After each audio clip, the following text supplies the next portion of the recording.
Kemudian kita bisa masuk kamera ke dalam rongga perut atau rongga abdomen.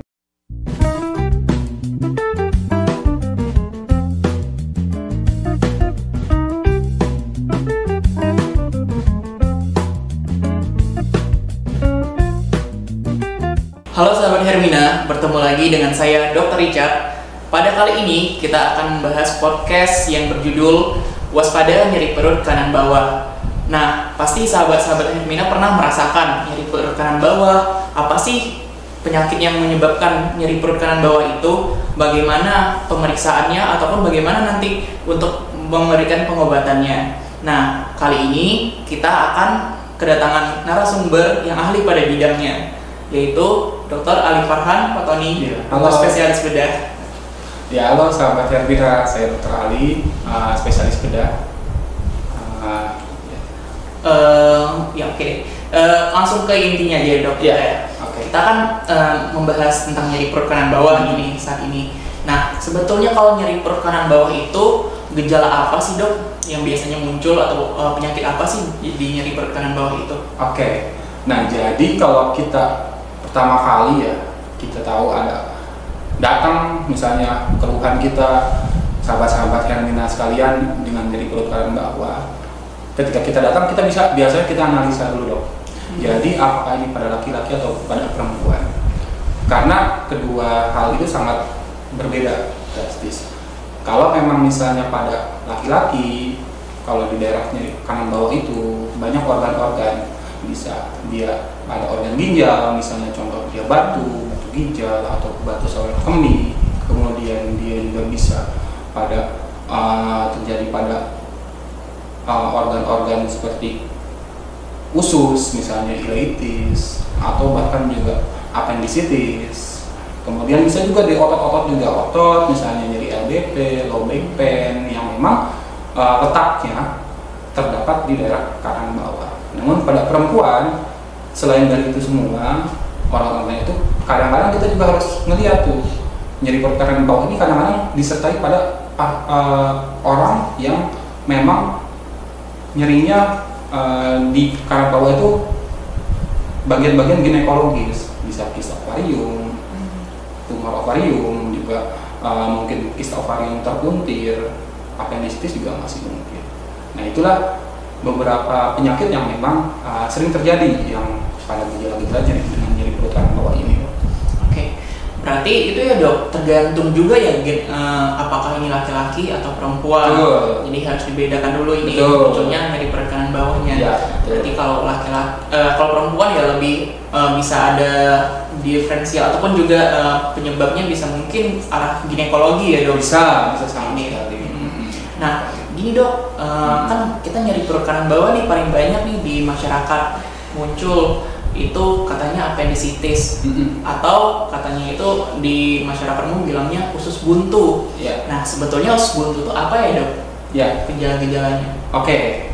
Untuk usus buntu sendiri biasanya kita garis bawahi paling sering itu terjadi pada dewasa muda. Jadi nanti hati-hati pada usia dekade 20, 30 gitu ya. Kemudian dia nyeri perut kanan bawah, kadang juga disertai dengan ada gejala khasnya dok. Jadi dia biasanya nyerinya awalnya di ulu hati dulu, biasanya disertai dengan ulu hati, ada keluhan somatiknya, ada mual, ada muntah, lalu beberapa saat kemudian dari ulu hati pindah dia menjalar ke kanan bawah. Nah, permasalahannya biasanya kalau bisa kita bertanya etiologinya kenapa, kalau pada pasien dewasa muda paling sering itu adalah karena suatu adanya obstruksi dari lumen atau saluran usus buntu. Karena apa diobstruksi? Ya biasa paling sering ada karena fekalit.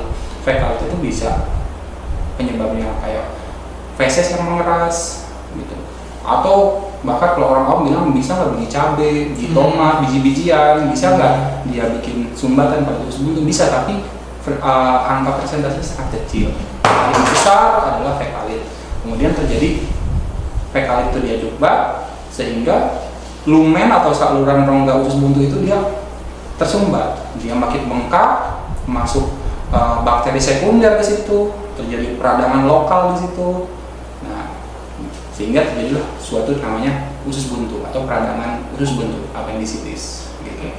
Berarti gejala-gejala awalnya nggak langsung di nyeri perut kanan bawah ya dok? Tidak. Jadi mungkin ada gejala yang pertama nyeri ulu hati, terus ada rasa mual, terus juga ada muntah, sobat Hermina. Terus juga ternyata dari nyeri perut yang di ulu hati itu pindah ke kanan bawah.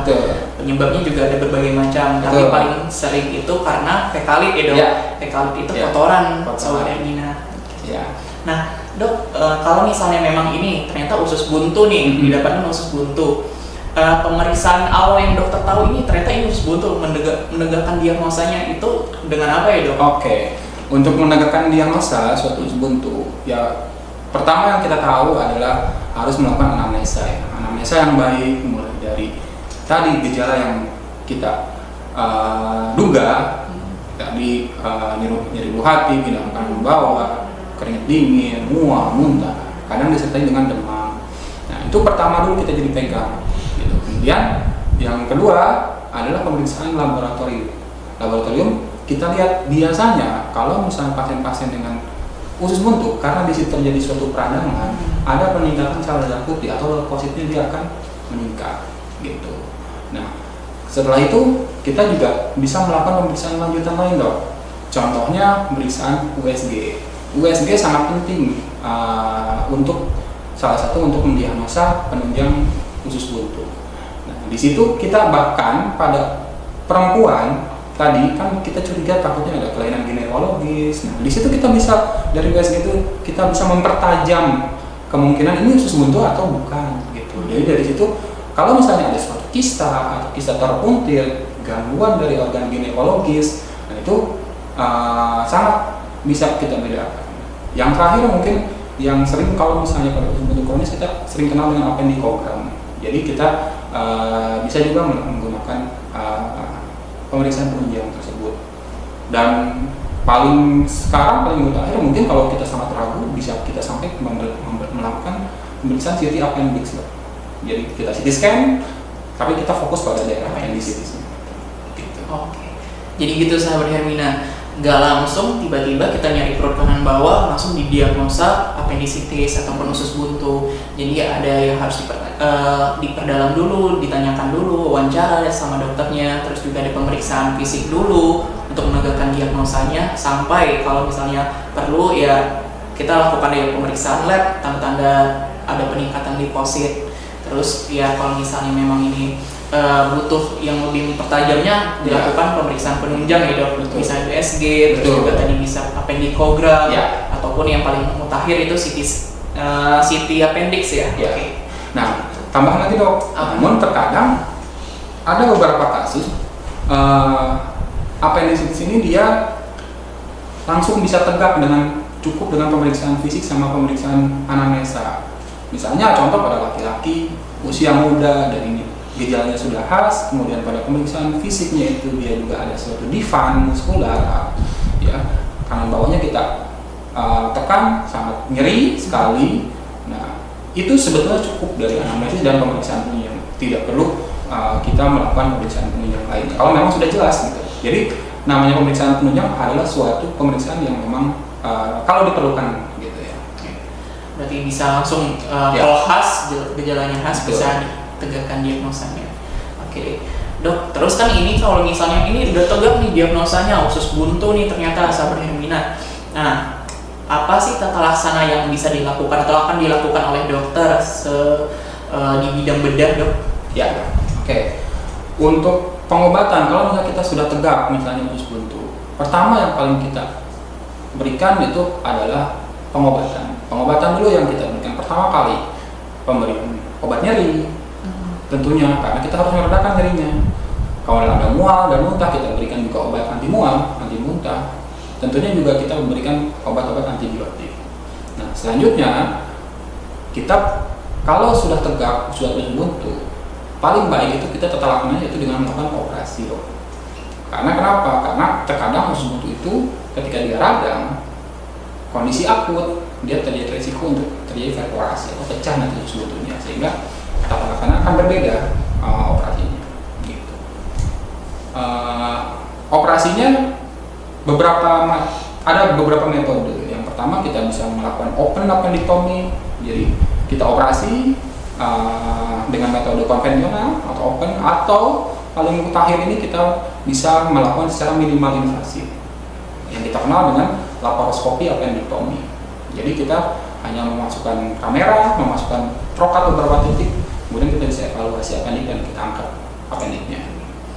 Berarti paling pertama kita mengurangi rasa nyerinya dulu ya dok. Terus kalau misalkan memang ini udah akut, yang kita takutkan terjadi perforasi, komplikasinya itu lebih tata laksananya berbeda lagi.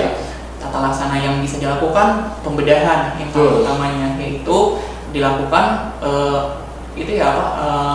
operasi appendectomy ataupun yang di sini ada namanya laparoskopi ya dok. Berarti di sini laparoskopi bisa ya dok? Bisa. Dilakukan laparoskopi. Nah, tadi kan katanya kan laparoskopi itu minimal invasif ya dok.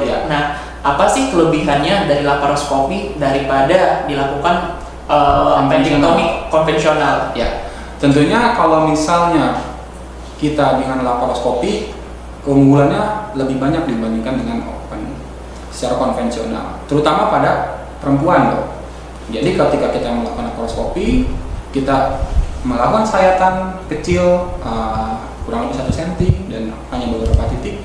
Kemudian kita bisa masuk kamera ke dalam rongga perut atau rongga abdomen. Di situ kita bisa melihat kalau perempuan, kita bisa identifikasi apakah ada kelainan lain, organ ginekologis, misalnya ada kista dari ovarium atau apa, itu bisa terlihat.